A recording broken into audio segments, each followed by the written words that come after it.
Good evening. What follows is a glimpse into the heart of Willington.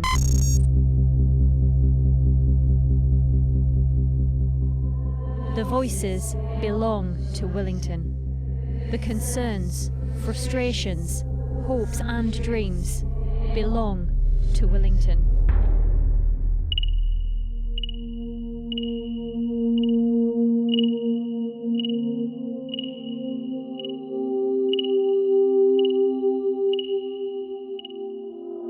What you are about to see and hear would not have been possible without the generous help of so many people who proudly call Willington home.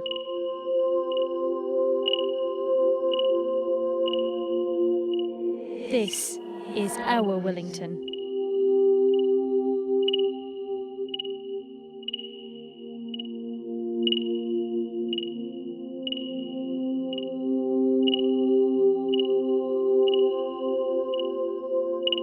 It was tremendous. From where I lived in Willington, from looking out there, and I used to say, when it's snow-capped, you're in the Alps.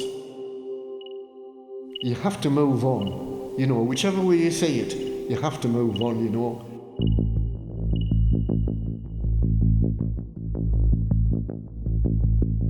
My dad was a miner, John's dad was a miner, my granddad on one side was a miner, and they all worked at Brandsmith. They had to go down the pit, but then days they didn't have technology, they didn't have to gain followers and get likes and stuff. That is very hard work, you know.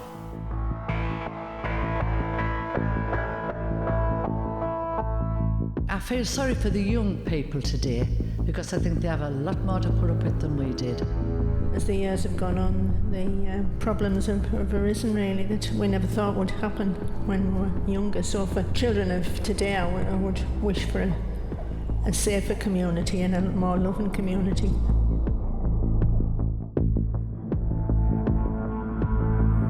I think that people bully other people because they're hurt and they want to make someone else hurt. Maybe people don't always feel safe, maybe walking around the local community, but I think that happens anywhere, so it's more a problem for the whole world than just for Willington. It was not a place that kind of newcomers, sort of thing. It was very much a sort of friendly area. It is better because we've moved on and you've got to move on. Your children are healthier. I think people are healthier. They've been brought up in a strict way with a cane and stuff, whereas they think we should be sort of brought up the same, whereas we're not. Young people in our area are really valued to the area because we have a voice and we are listened to. It shows that we can make the change and we can be trusted.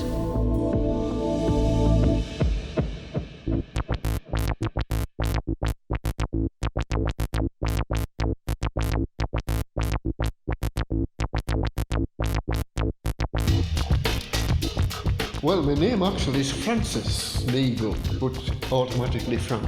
And I was born on the 23rd of September 1919. When I look back at Willington, in a sense, when I was just a young lad, you could almost look at it as a Wild West town. It seemed as though it was a bit of a one-off.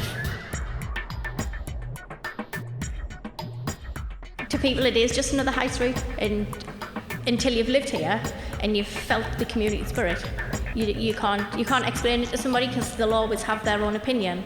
They can think what they like.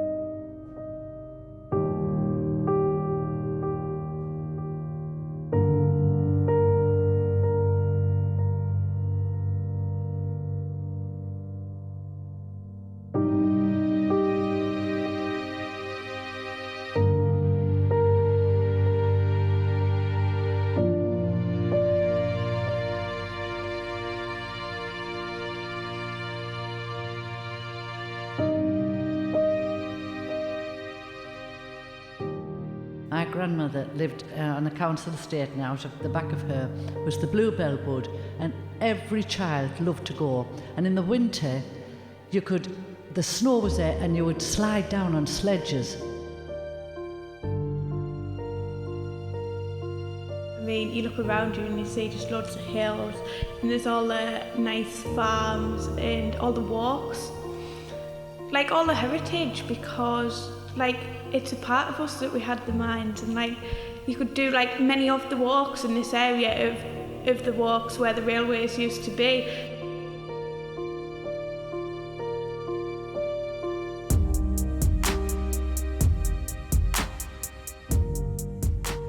This area was very rich in coking coal, and that was what was needed to efficiently run these steam engines, especially ships. You know, and this is the time of the beginnings of the British Empire. We needed coaling stations around the world and so on.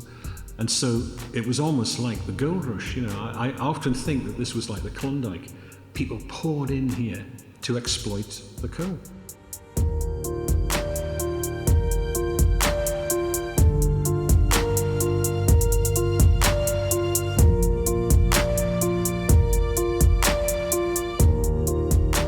I think you've got to remember that the number of people who would be living here before the mining would be fairly scarce.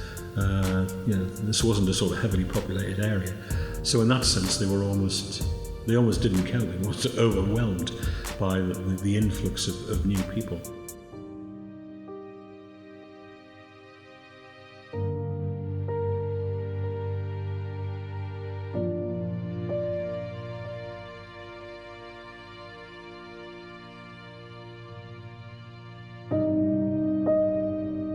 Just picked a random place in Rightmove and found it, and then found a house, so yeah.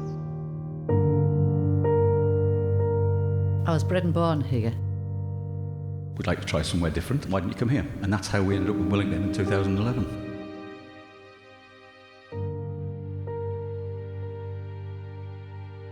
I suffer from anxiety and depression, so about 3 years ago I was housebound, so I needed to find people.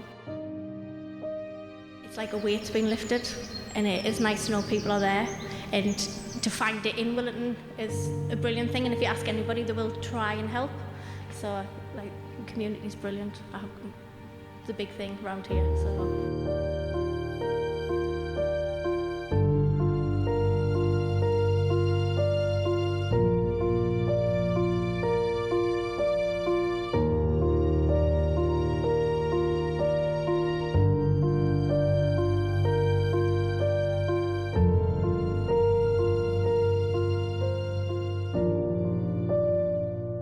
We had friends from London. They came up to stay with us, and my mum and I walked up the street from our house up to the post office, which is the top of High Street. And every other person said, "Good morning, hello, how are you?" You know. By the time we got to the top of the street, John's face was a picture. He couldn't believe it. He said, "I don't even know my neighbour's name." A number of people come in, so you've got this kind of mix of the old and the new, and they seem to get on very well. I wouldn't live anywhere else. I mean, I've tried it, but... It's such a difficult time for a lot of people, and they feel sort of obviously sidelined and marginalised, not important, not worth anything. So what have they got? And the only thing they have got is the history of the place where they're living, where the people can pass on stories, which are pride stories, and things that they can say, well, I come from Willington, and they did, you know. So even if they haven't taken part in that, they've got something they feel they can have a sense of pride in. Still a heart. I mean, the young people, when you speak to them, even when they're feeling lost, which some of them are, you still find a real value. And so it's just encouraging people to realise how special they are.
Willington was a mining village, pure and simple. And you were used to that, and you accepted that. That was part of life.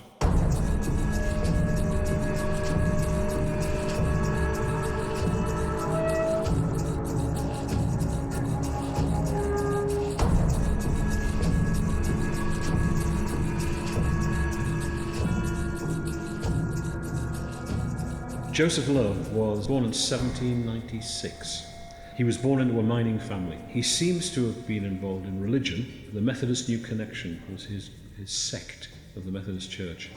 And he was into all sorts of things. He was a sort of entrepreneur, and he went into partnership eventually with the Stragers, who provided capital but stayed out of the business. Love was the man who controlled and ran the whole enterprise.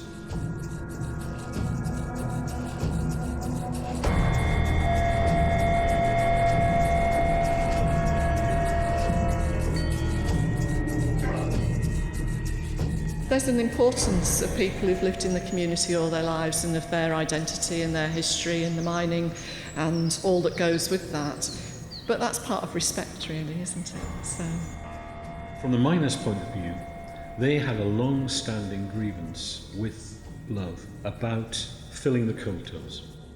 The hewers at the coal face were paid on the amount of coal they got out of the mine. The tubs are dragged out to where they're going to be raised up the shaft. In the process of dragging them out, the coal will settle. Love, as part of the bond, had an agreement that the coal had to be at a certain level in the tubs. And the check weighman, if he spotted a tub that wasn't to the right level, he would void it. Now, the miner then got no money at all for any of the coal in that tub. It went off and Love sold it. So it was buckshy as far as he was concerned.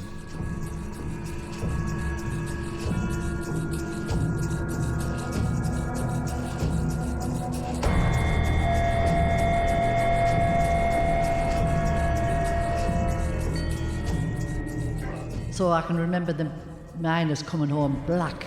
Because it's all memories for like the older generation to carry on for our generation. Sometimes people can like dwell on the past and like wish it was still like that.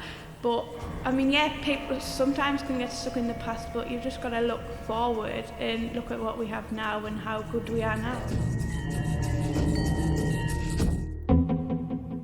I imagine him a bit like Trump, full of bluster and his own self-importance and all this sort of thing.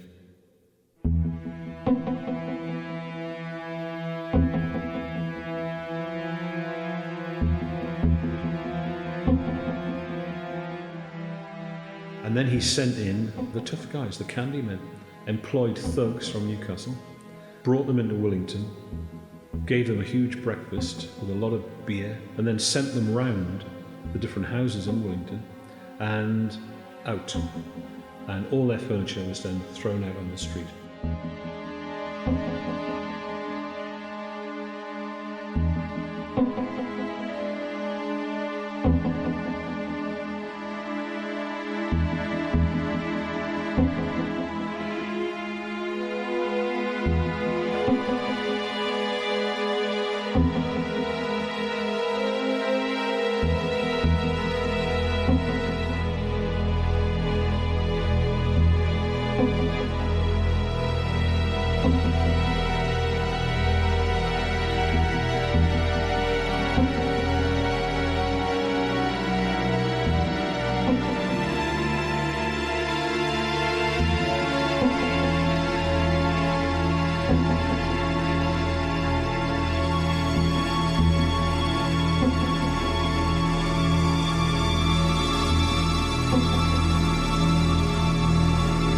When you were in the mines and you hung your washing out, if it rained, it was black because the dust, the soot and everything. Now the air's clean and everything. Apparently Willington had the largest pit heap in the world, I think, at some point.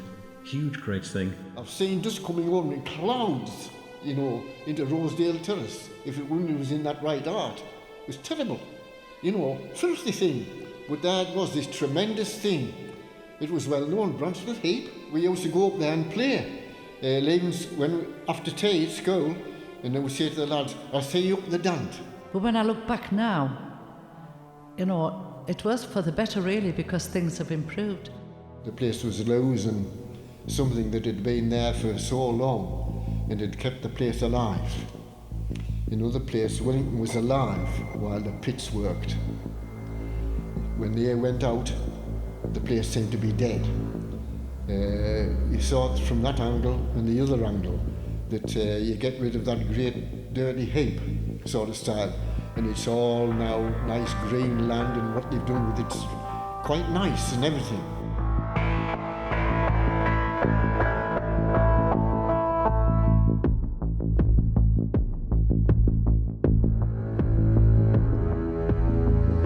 It's not the same as it was.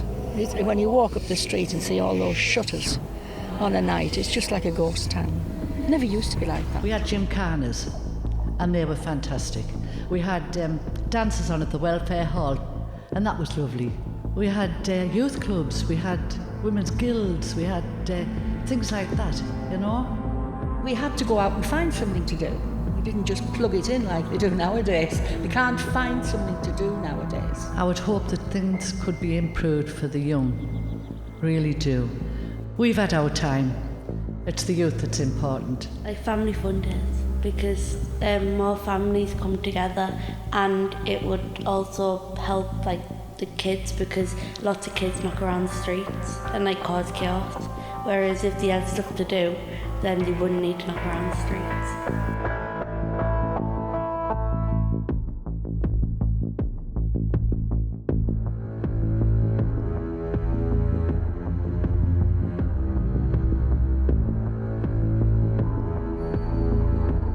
Can be boring, but then you just have to make it fun for yourself. We just sit on our like technology and stuff, whilst like people from like the age of like 14, 13 and up had to like go in mines and stuff, whereas we just sit at home doing nothing. She tries to get me to do the good stuff and not the bad stuff. We are willing to go and have that conversation with people and show young people in a better light. I think they just think we very like not nice people, and that we don't like make it a better place, and like we maybe don't make them feel very comfortable. Then they don't see the side that like we're at school trying to make a better future for ourselves and then for other people.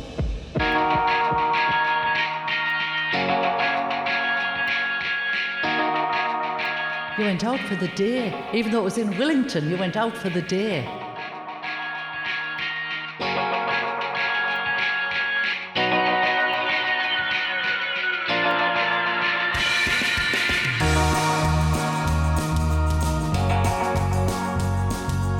They didn't win every time they went to Wembley, but they won at Wembley. My mum and dad went down with them. I remember being a little girl, and all the buses left here. It's an all-Durham occasion.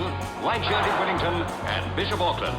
These men who play soccer for the love of it lay on a thrill-packed game that, for excitement and textbook moves, couldn't be bettered by a First Division club.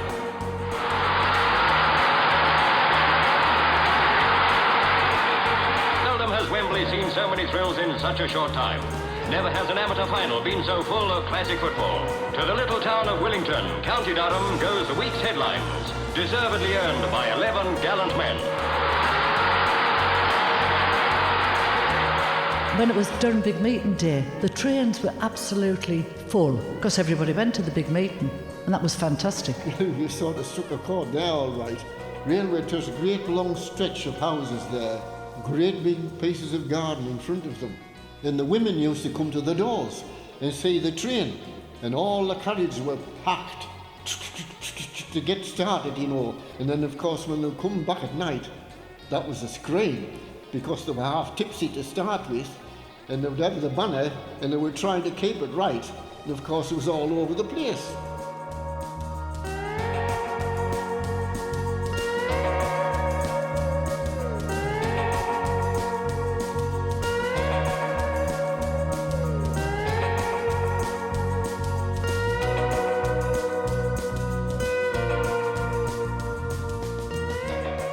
Where I live now, I mean, my parents were in that house over 60 years, and I'm in it now. And the railway ran along the bottom of the garden. Of course, we had a lot of trains then, So we used to stand at the bottom and wave to the engine drivers as they went past, you know. I think the mining clause was the biggest thing that everybody sort of bothered about. But we weren't very happy when the railways closed. I mean, now, you know, people have cars and they go everywhere. But then the trains were important, like the buses. When the bridge was taken down, I think my biggest thing was that for years I had to go over that bridge with a pram, and it was hard work.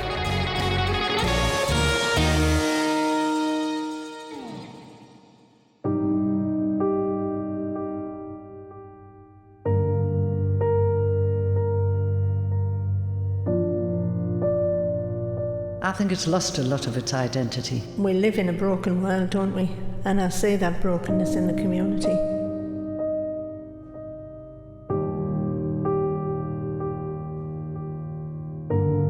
They obliterated a lot of the signs of mining in this area. There is a lot of community things going on, but there is still a lot of sadness that you would like to alter.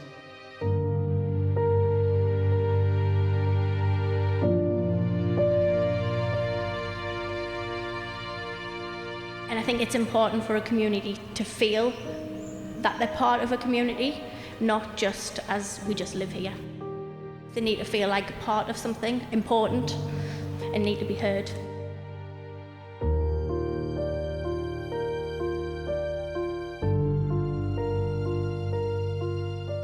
The more events you have of like all the different generations mixing, the more they're going to get to know each other and see each other in a different light.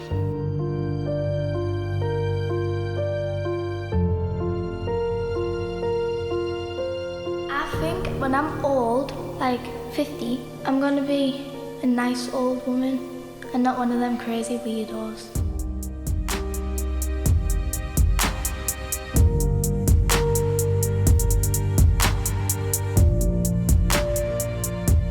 I think I always feel sorry a little bit for the sort of age group that cannot accept change.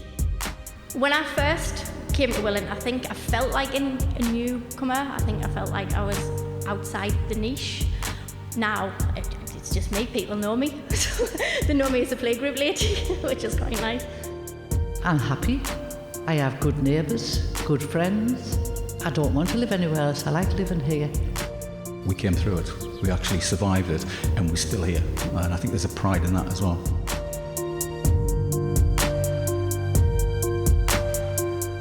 Come and experience what Willington's got. It might not have a lot compared to other places, but what we have is unique and special to us in Willington.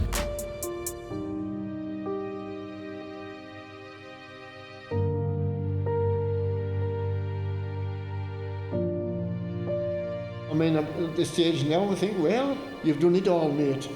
Now you're just going to have to pop off when the time comes. And you've either enjoyed it or you haven't.